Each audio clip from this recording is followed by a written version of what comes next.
Everybody was kung fu fighting. Those kids were fast as lightning. In fact, it was a little bit frightening, but they fought with expert timing. There were funky Chinamen from funky Chinatown. What's up, guys? Welcome to my podcast. Today we're going to be talking about the New York State Freestyle Championships. So, first off, to start with this, I was so overweight. Like, I was freaking out, okay? This is going to connect to what I'm about to talk about, like, a little bit later, like the drive to Binghamton. Okay, so the day before, I was hanging out with my editor and producer. If you guys don't know, his name is Samarth. Okay, he's a really good guy, best. Okay, so I'm speaking with him, and we're at a pizza shop. And keep in mind, the next day, I have to wrestle 126. And I don't know what I was thinking. I ate 2 pizza slices. One was like with so much meat on it. The other was so much meat on it. No. And then I ate a chicken calzone, okay? And my God. After that, I also went to Applebee's. And I had another meal, and I had the chocolate lava cake at the end. And after all of this, I was like, yeah, I know, I'll make the weight. You don't got to worry about it. And then I weighed in 132 the night before. You forgot to mention me that I'm sitting here supervising you again. Oh, yeah. So you don't make a dumb mistake or something. Supervisor. All right, let's what? Go ahead. Okay. So, yeah, I was 132 the day before. I had to wrestle 126. So 132. That's after you promised me all week long that you're going to be under 126, and you just keep eating like a pig. You know, This is your life. You know, it's sometimes like wrestling is, secondary to your, pigging out, eating constantly. It's gonna catch up with you. I keep telling you. Well, but okay. So, okay, so yeah, 132, and I'm like, shit. Like I didn't think I was honestly gonna make the weight. I did, but I didn't. So I go to sleep. I sleep on it. And no, sorry, I went actually for a treadmill also. I went on the treadmill for 10 minutes, and I gained weight. I don't know how, but I stepped on the scale, and it added weight from like when I went on the treadmill. I gained weight, so I was even more pissed about that. So I just wear layers, go to sleep. What I layers? wake up, what are you talking about, layers? I wear like a hoodie to sleep with my socks on. I didn't know that. Yeah. Moron, what do you mean? I wear a hoodie. Is that when you asked me, are you going to turn the heat on? Yeah, that is. And I said no, and so you put okay. Beautiful. So, yeah. So I did that, and then I woke up, and I was 129. I floated a lot of weight, but I'm still 30 pounds over. 26, 7, 23 pounds over, okay? This is the day of, so I'm just like, damn. It wasn't really the day off. It was in the middle of the night. You woke me up 2 a.m. We had to leave 2 a.m. So when you said sleep on it, you really didn't sleep. It was 3 hours. Yeah. Okay, so Thank then you. I started going to the bathroom, and of course... You got to tell the whole story if you're going to tell. Of course. Nothing happened. Right. Nothing happened. Okay. Tried going to the bathroom, nothing happened. So then I go into the treadmill again for some time, and I gained weight again. I don't know how that's possible. But, it happens. I don't know how it's possible. Okay. So then I'm just like, damn, I don't know what I want to do. So we're on the car ride there, and the car ride was like, I don't know, it was a good car ride. We were just listening to music, just vibing, and it was dark, surreal. And then we're halfway there, and I'm just like, damn, I don't know if we're gonna make it. We stop off when we're near Binghamton, like 1 hour away from Binghamton. We stop at like an abandoned diner. It was a Roscoe or Costco diner somewhere. Roscoe's Diner? The EV charger place. Yeah, it was crazy. Yeah. Someplace like that. Okay, so we're parked, and we're trying to charge the car, and the whole time when the car is charging, I'm running back and forth for 30 minutes, just jogging, trying to lose some weight. You had to move your ass because, there was no other way. Yeah, it was... You were still 129 in there. Yeah. So I was jogging. And then you come up with your fancy ass shoes, like, oh, these are really expensive shoes. I cannot run in it, so I had to give you my sloppy shoes to run in it. My size is 11 and yours is 9. That was beautiful. But I made sure I record you so you look like a silly ass running in the shoes. Okay, so Yeah, because I brought Babes because I don't know, they were just nice. So then I had to. What the hell is Babes? Bape. Bape? Yeah, it's a shoe company. Oh, It's nice. a brand. Okay. So I brought those, and he wanted me to jog in those. Like, I'm not doing that. So then I put on his size 12 Skechers that are huge. So I was jogging in those. Okay, so fast forward. We jogged, everything. Hope for the best. We got in the car. We arrived at Binghamton, okay? It was a cool place. So we walk in, okay? And then they have a check scale to check your weight. Yeah. Oh, my God. And I'm 127 still. A pound over. I'm freaking out. I'm like, damn, I'm not going to make it. So I try going to the bathroom. It didn't help. Let's just say that. I come back out. By the way, I knew their scale has always been half a pound to 1 pound heavier. Always. They do that all the time. I knew it, but I want to make sure you learn your lesson. You have to run again right in the hallway over there. Comedian over here, guys. Yeah. Okay. I saw a heavyweight. I think it was 115 or 215 or 285 running in the hallway, up and down and up and down. I said, "Oh, Adam, you got to do that. You're still 127." Yeah, figured because the bathroom didn't help. We checked the scale. We checked the weight, and it same thing, 127. You need to lose a pound. And this was like what? This was like 7:40 something. Yeah. And the weigh-ins closed at 8. Had 10 minutes. Yeah. I didn't have that much time, so I go, and this time I had to use and jog in the Babes. So I just jogged back and forth, and then I was doing like 100 jumping jacks, and then I would jog 10 times, and then fast forward, I weigh in again on the check scale. I'm still, no, actually the weight went up. I don't know how that's possible, but it happened again. So, the last moment, my dad just like, you know what, just go for it. Whatever happens. So I walk all the way around to the weigh-in scale, and on the way there, I'm like jogging and doing jumping jacks.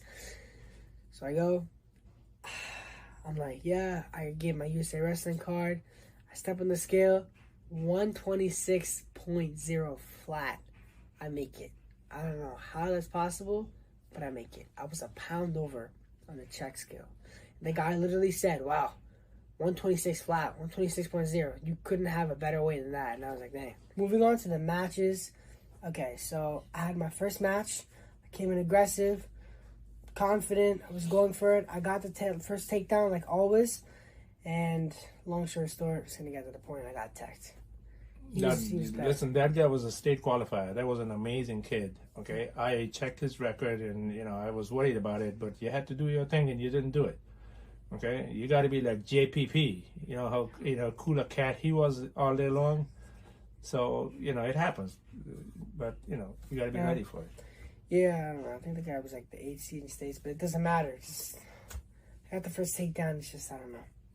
Right. They were chopping them up, they were chopping them down.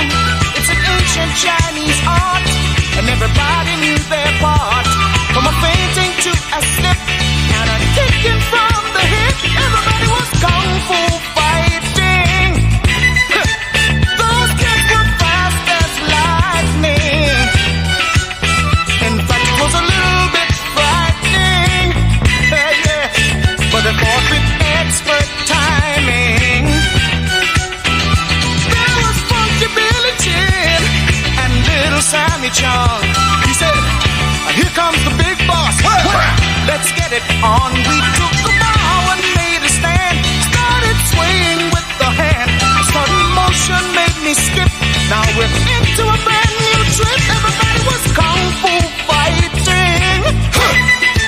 Those kids were fast as lightning. In fact, it was a little bit frightening.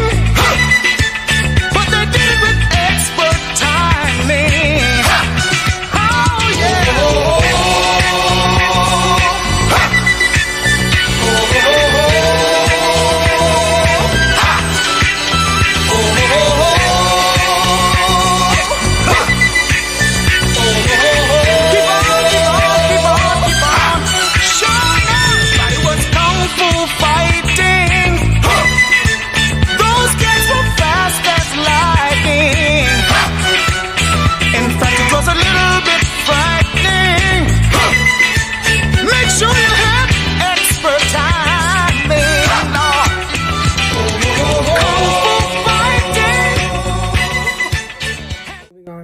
the second match, took care of business. Third match, took care of business. And now the fourth match.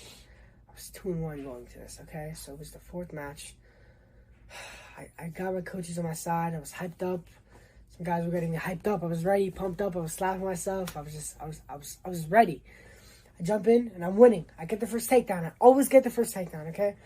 I'm ready. I'm pumped up. I was winning for majority of the match, and then just... And the dump happens. The beautiful dump, Come on. And I got pinned. Coach, I got put to my Coach back. Accordino was just, crying on the sideline. Please, Adam, too many dumps. Don't do it. And then you take this giant dump, and people have to clean that. Yo, what? Okay. So, long shoes, I got put to my back. Listen. It was so painful because, respectfully, the kid was good, but I know I could have beaten him. I know I was better than him. You had a bad day. I mean, yeah, you had a bad day. 2-2, okay. You were hoping for, 5-2, 6-2, but look, let me tell you, it happens to the best of them, okay? The important thing is you don't give up. You don't say, "Oh, I'm not good," and you cannot do that. You gotta go back. You know where you gotta go back? Where? You go back to the club. Like the coaches tell you, you gotta go back. You gotta go every single day. You gotta just work as hard as you can. So, It was just more painful because the first match that I lost, that kid, I admit, was so much better than me. I have a lot of work to get till I beat him. That kid, but just the last one, I know it was there. I know you gotta be I know able it was to better take than it, him. man. I know it was better than him. It's just it wasn't my day. I made mistakes, which caused me to lose. It's just it's a different type of pain when you know you're better than them. You're winning and you get put to your back, and then it's over. But like you that. can't throw a tantrum. It's wrestling. The wins, the joy is few seconds, and you move on. But the losses are painful, and you got mental toughness is really important. And if you're gonna throw a tantrum, listen, I told you this a long time ago. When we are training young kids, they have the right to cry when they are in 6th grade. They have the right to cry their hearts out in 7th and 8th. But once you go to high school, there's no crying.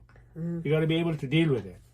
So the tantrum that you threw, all the emotional stuff and everything, that means you got to have mental toughness to that. That is true. I need to be mentally stronger. Yeah. I was was really upset though because I caught it that time. Because I know you guys watching like wrestlers. I know you get it. It's a different type of pain when you lose to someone you can beat, or when you lose to someone that you're beating and then you get put to your back, or just when you lose to someone that you're better than, you can beat on a different day. Fast as lightning.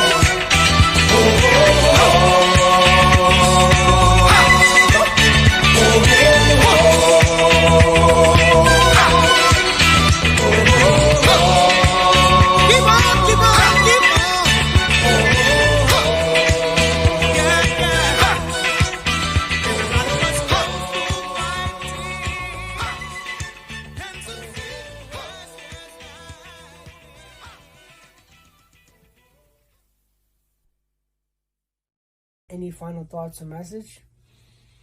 What can I say? Another tournament under your belt. All I gotta say is, listen, wrestling is already a heartbreaking sport.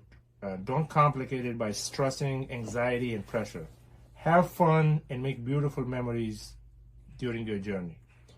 And always be nice to your parents and respect your coaches. That's all. As for me, I'll get back on the mat, keep training, keep working hard, and I'll be back. Bye-bye. Everybody was kung fu fighting.